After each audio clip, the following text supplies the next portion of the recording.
wabarakatuh. Ketemu lagi bersama channel saya Sumarna 745 Channel.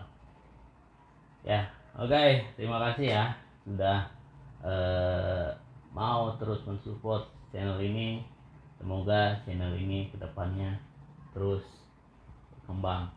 Tentunya edukasi ataupun informasi seputar pet.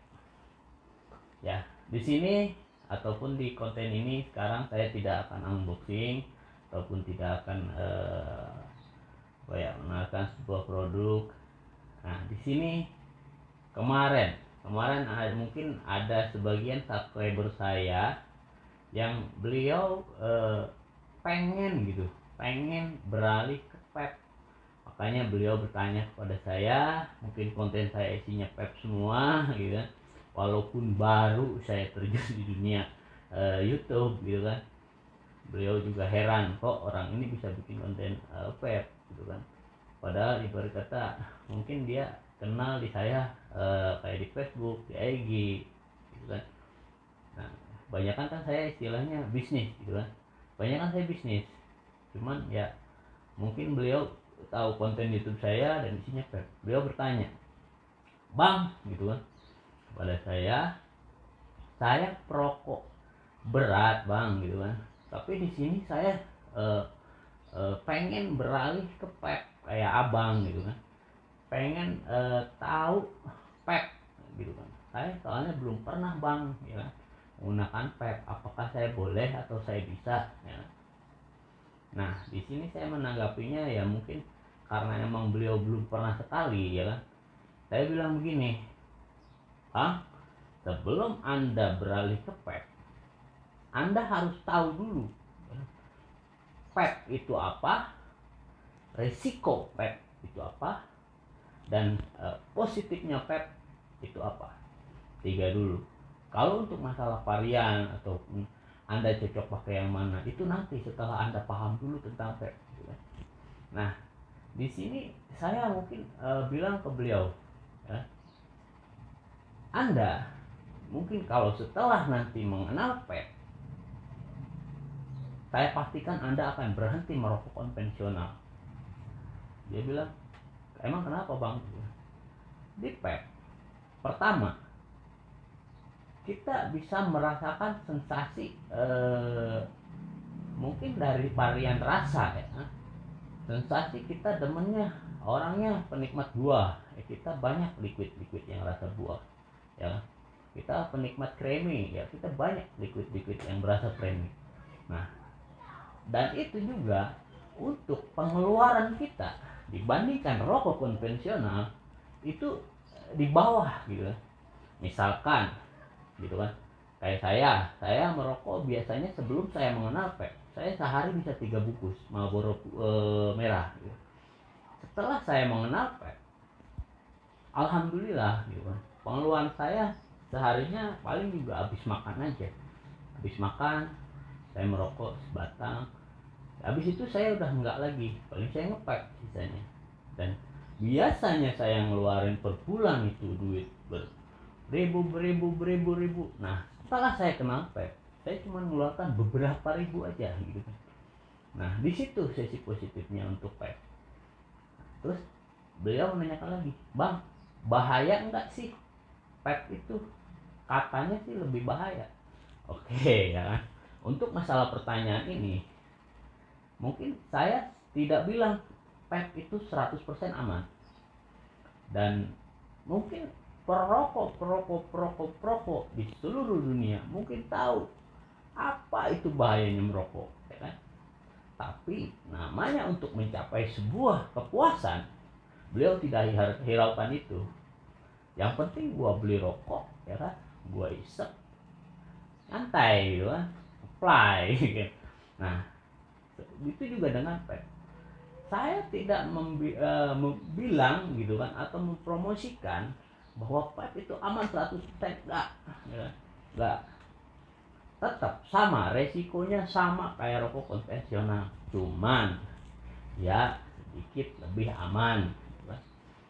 Nah, di pep kita sistemnya bukan pembakaran secara langsung. Kalau rokok konvensional kita bakar pakai api gitu kan, isap asapnya. Dan di PEP itu melalui proses, karena kita menghisap itu adalah uap, bukan hasil ataupun dari pembakaran langsung. Nah, mungkin seberapa bagian di negara-negara luar yang menguji bahayanya PEP ataupun lebih bahaya PEP atau lebih bahaya rokok konvensional, mungkin sudah banyak videonya beredar. Nah, di situ Anda bisa melihat. Mungkin kedepannya akan saya coba tes secara langsung untuk bahaya PEP apa rokok melalui media atau alat. Nah, beliau mulai tertarik dengan omongan saya gitu kan. Oke Bang, nanti deh saya mau coba beli PEP gitu kan, untuk beralih dari rokok biasa, rokok konvensional menjadi PEP gitu kan. Nah, asal Anda tahu, PEP diciptakan ya untuk mengurangi angka kematian dari serangan jantung ataupun paru-paru ya kan, agar sedikit lebih aman gitu kan dibandingkan rokok tembakau. Sejarahnya PEP gitu kan, itu pokoknya diciptakan seperti itu. Mungkin Anda yang paper sejati ataupun paper pemula, jangan sampai Anda tidak tahu sejarah tentang PEP.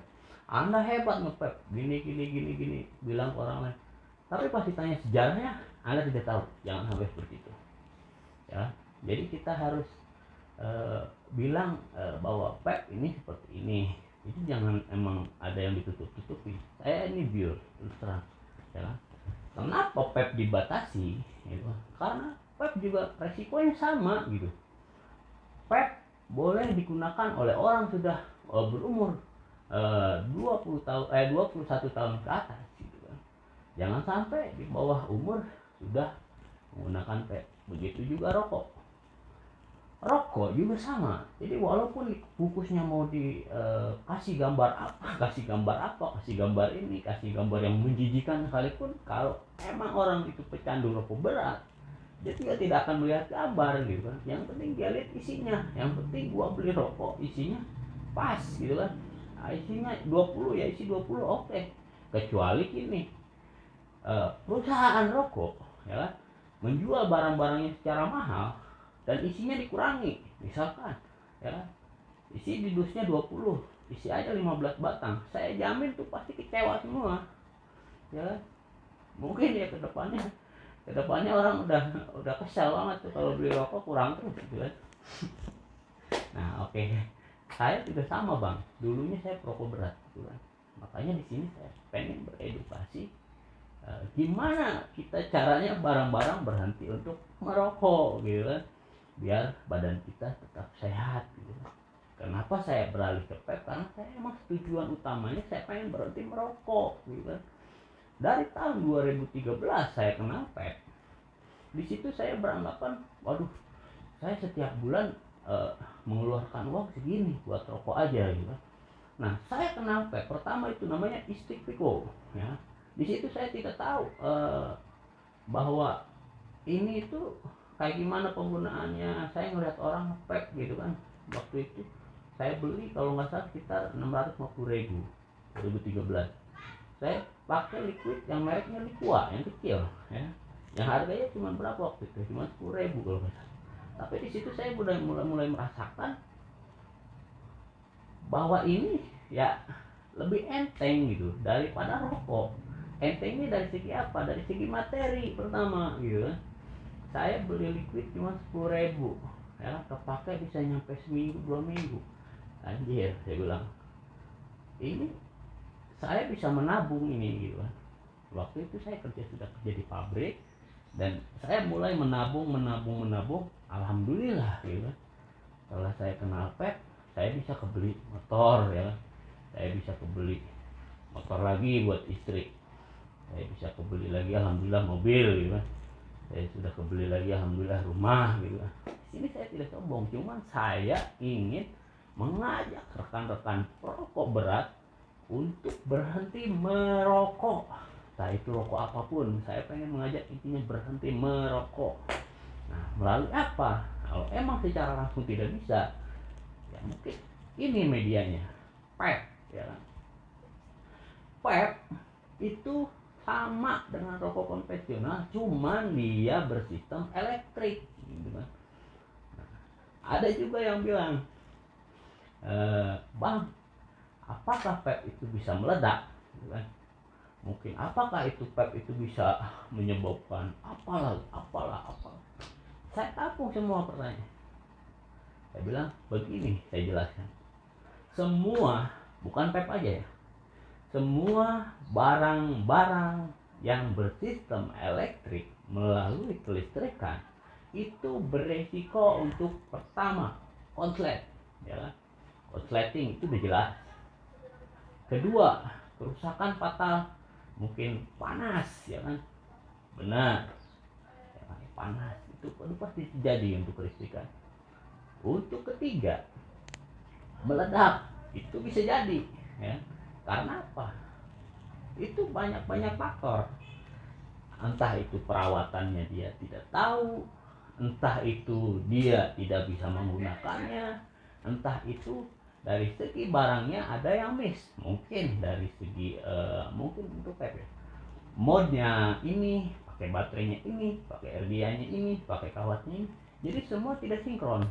Akhirnya terjadilah miss, kayak konslet gitu kan. Apa pas dia charger posisinya terbalik baterainya, bisa jadi. Semua pasti ada terjadi. Cuman untuk vape yang meledak, ya, saya katakan untuk kasus yang sekarang dari tahun 2013 semenjak saya pakai vape itu hoax, ya kan? Hoax. Buat orang-orang yang tidak kebeli vape, cuma dia langsung melihatnya jelek tentang vape. Saya memakai vape dari tahun 2013, belum pernah istilah vape saya meledak, ya. Yang penting saya tahu sistem. Makanya saya ajak di sini, sebelum Anda beralih ke vape, Anda harus tahu dulu apa itu vape. Vape, ya. Nah, setelah Anda tahu resikonya seperti ini, ya kan? Nanti gua setelah menggunakan vape seperti ini, pasti di situ Anda akan menilai, ya, wah kira-kira pas enggak untuk beralih ke vape gitu kan. Nah, saya di sini tidak mengajak ataupun tidak mempromosikan, ya. Yang saya ajak hanya ayo kita sama-sama berhenti merokok, ya kan. Sehat adalah untuk kita, keluarga kita, ya. Seperti itu harapan saya, ya. Mudah-mudahan Indonesia ini bisa lebih sehat lagi untuk kaum milenial, ya kan. Jangan sampai ada yang merokok, ya kan. Itu udah impian gitu kan, impian semua negara. Apalagi tetap kita jauhi, jangan sampai kita salah bergaul dengan orang-orang yang kita kenal, jangan sampai kita terjerumus ke lembah yang hitam, ya kan. Makanya kita pintar-pintar dalam bergaul, ya. Kita pilih mana yang cocok buat kita dekatin atau kita gabung, ya. Nah, di sini mungkin ulasan tentang vape dan sejarah vape, ya kan, ataupun perkenalan vape itu mungkin sangat lama kalau saya. Mungkin di sesi selanjutnya saya akan kupas tuntas tentang vape, ya. Sejarah awalnya vape itu, siapa yang menciptakan vape dan di mana vape itu dilegalkan dan kapan vape itu bisa dipasarkan.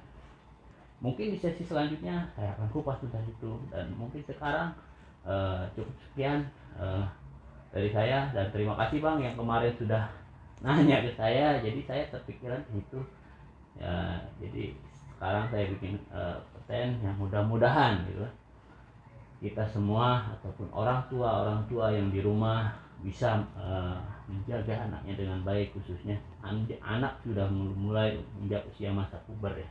Jangan sampai terjerumus ke pergaulan bebas, ya. Karena saya juga dulunya pernah saya gimana ya, pergaulan di luar, makanya sini saya sesali gitu kan. Saya jangan sampai terjerumus lagi ke pergaulan seperti itu, ya kan.